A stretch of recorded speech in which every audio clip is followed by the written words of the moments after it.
Connor, my eldest, came along nearly 12 years ago now, and everything seemed normal to start with. It soon became apparent that he had additional needs and there was something not quite right. It took doctors 11 years to come up with a diagnosis, and now that we have it, it's so bizarre and random and rare that it doesn't really mean a lot anyway. So we just have to take it as it comes. Finn also has additional needs, very similar to Connor's, but not as pronounced. So Finn is more mobile, he's more vocal, he's more able to get into trouble. And Isabel, their little sister, doesn't have any official additional needs, let's put it that way, but she's a challenge in her own way. So yeah, that's our family, and it keeps us busy and it keeps us on our toes. My name's Steph Rowley and I'm the chair of SNAP, which is the Special Needs Action Panel with a Parent Carer Forum for Central Bedfordshire. And essentially, we're all parent carers with children with SEND, and we're just trying to work with the local authority to make the services that we access better for our children.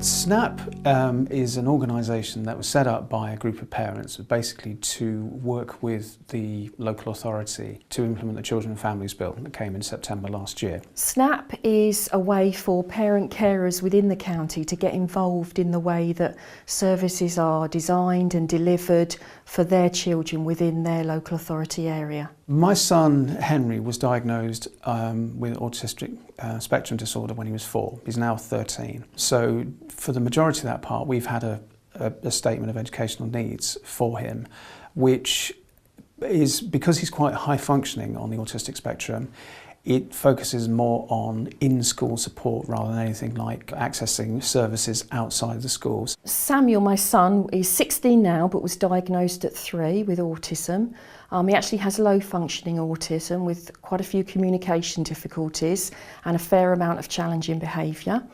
He's at special school, and throughout his time really he's needed quite specialised intervention and behavioural techniques in order to enable him to learn. We felt it was important that parents get a voice in making decisions that basically affect our children. So groups of us work with the local authority with different kind of what they call work streams, different groups focusing on different aspects of the legislation. For me as a parent, for the first time, this new Act allows my son to have aspirations in his life rather than just needs. The new legislation really means that everybody involved in my son's care has to be mindful of what his wishes are for the future, what his dreams and aspirations are, and as far as possible, deliver whatever services and provision are needed to make that happen. And for me, that's a real sea change in thinking that these children don't just have needs to be fulfilled, but like the rest of us, they have aspirations that need to be considered. Co-production means that a group of stakeholders, be it parents or the local authority or medics or whatever, work together to produce some kind of document or outcome. And as far as I'm concerned, the benefits are that we as parents find out what the local authority are thinking and trying to do, because it might be that they're doing something that we're not keen on, but if we can understand, if we're in the room, we understand the reasons why, then that's fine. But equally, they may well change something because we suggest it. So if you're sitting there, you get the opportunity to sit around the table and put something together as a group, which I think is great. By working with parents and with families, young people, we're able to develop services from the beginning to meet the needs of those families. Whereas previously what we would have done is come up with an idea, come up with thinking about what we wanted to do, and then we would consult with parents, and they may or may not agree with what we are proposing or suggesting. So now we're working in a way with parents where right from the start we've got parents working with us, developing the services to meet their needs, which is just a much better way of working. Well, SNAP parent representatives will be invited to all of the meetings that are designed to discuss services or the way the local authority is going to move forward on a particular issue.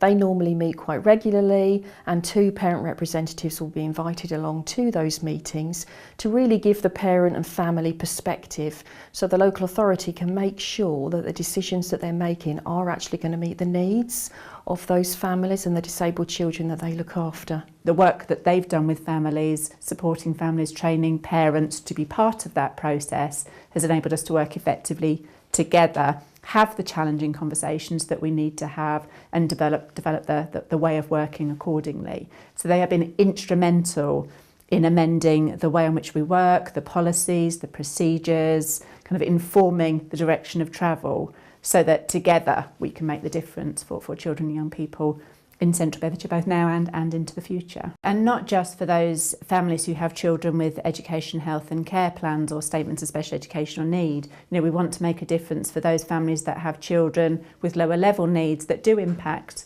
on their access to education and to leisure facilities and opportunities. So we need more of those parents to come on board and help shape what we need to have locally. Co-production is a key part of my role.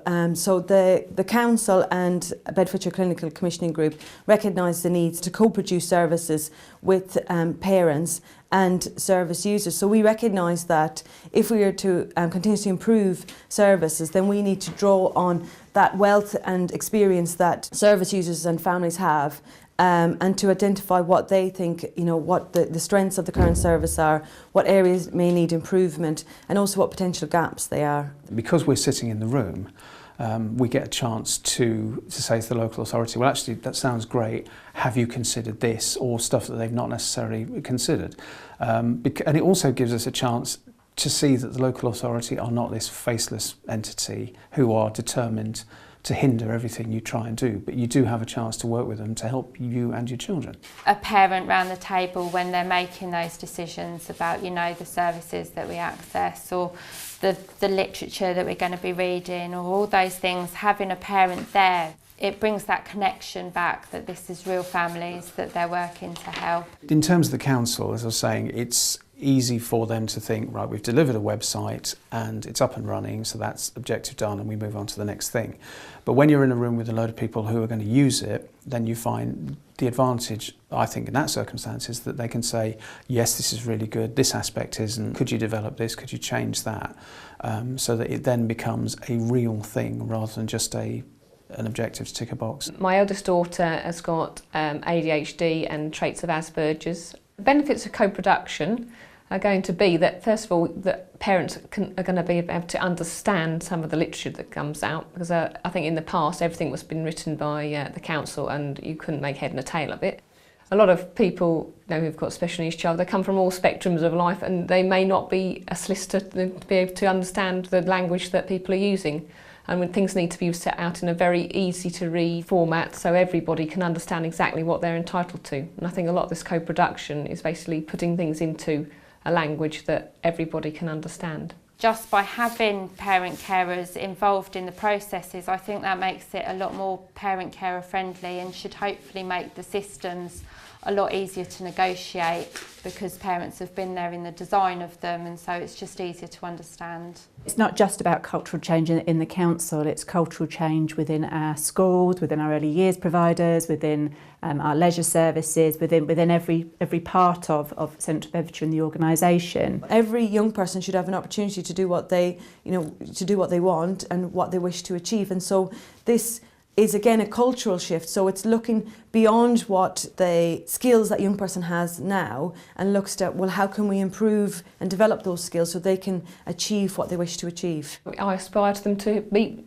whatever educational levels they can achieve in their lives. I don't expect them, either of them, to be a rocket scientist, but I don't want them to think they can't do it because they haven't had the support in place. Aspirations versus needs is really important. It's always been needs focused in the past, and to think about a child's needs, it's very much thinking about what they can't do and what you have to put in place to support that, whereas now we're thinking about what they want to achieve in the future, you know, all the positives, thinking about the strengths that they've already got, the interests that they've got, and putting together support that will enable that to happen. It's quite hard for some of our families to have aspirations. I know I struggle to, you know, think about next week sometimes, let alone my children going into adulthood.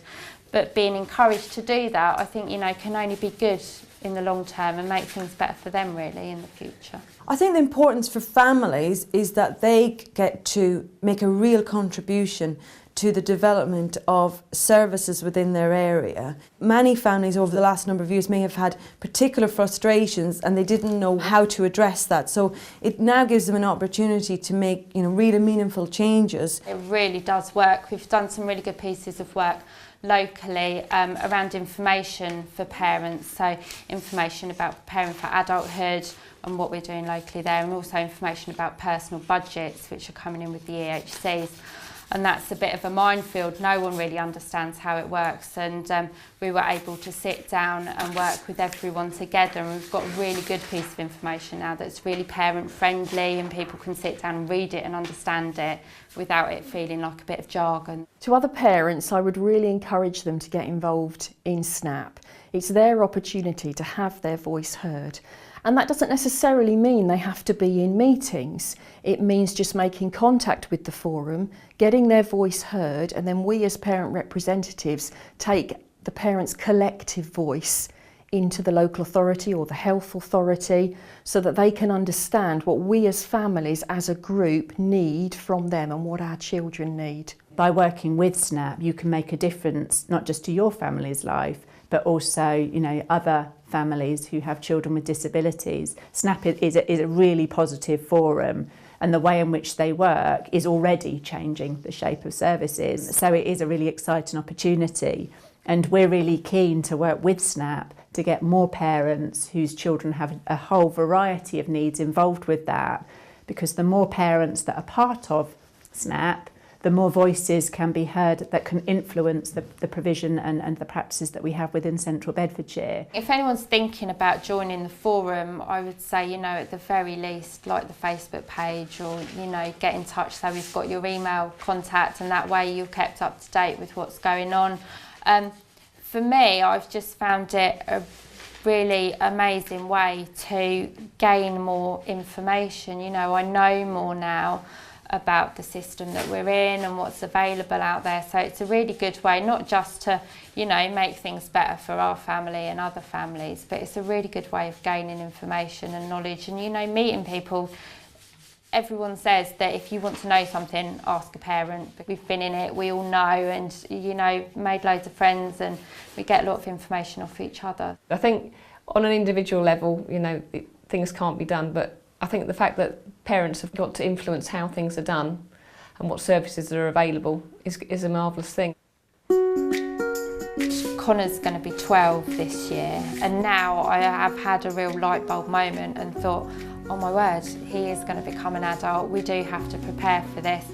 And I think hopefully the systems will be easier to negotiate. That's always been a really hard time for families. It scares me to death, which is probably why I've put it in a little box and not thought about it. But I think now that families are involved in designing and planning those systems and putting those things in place, it will be much easier to negotiate that and get through that, and I hope it will be an easier path with Connor. At the end of the day, we're just trying to make things better for our children.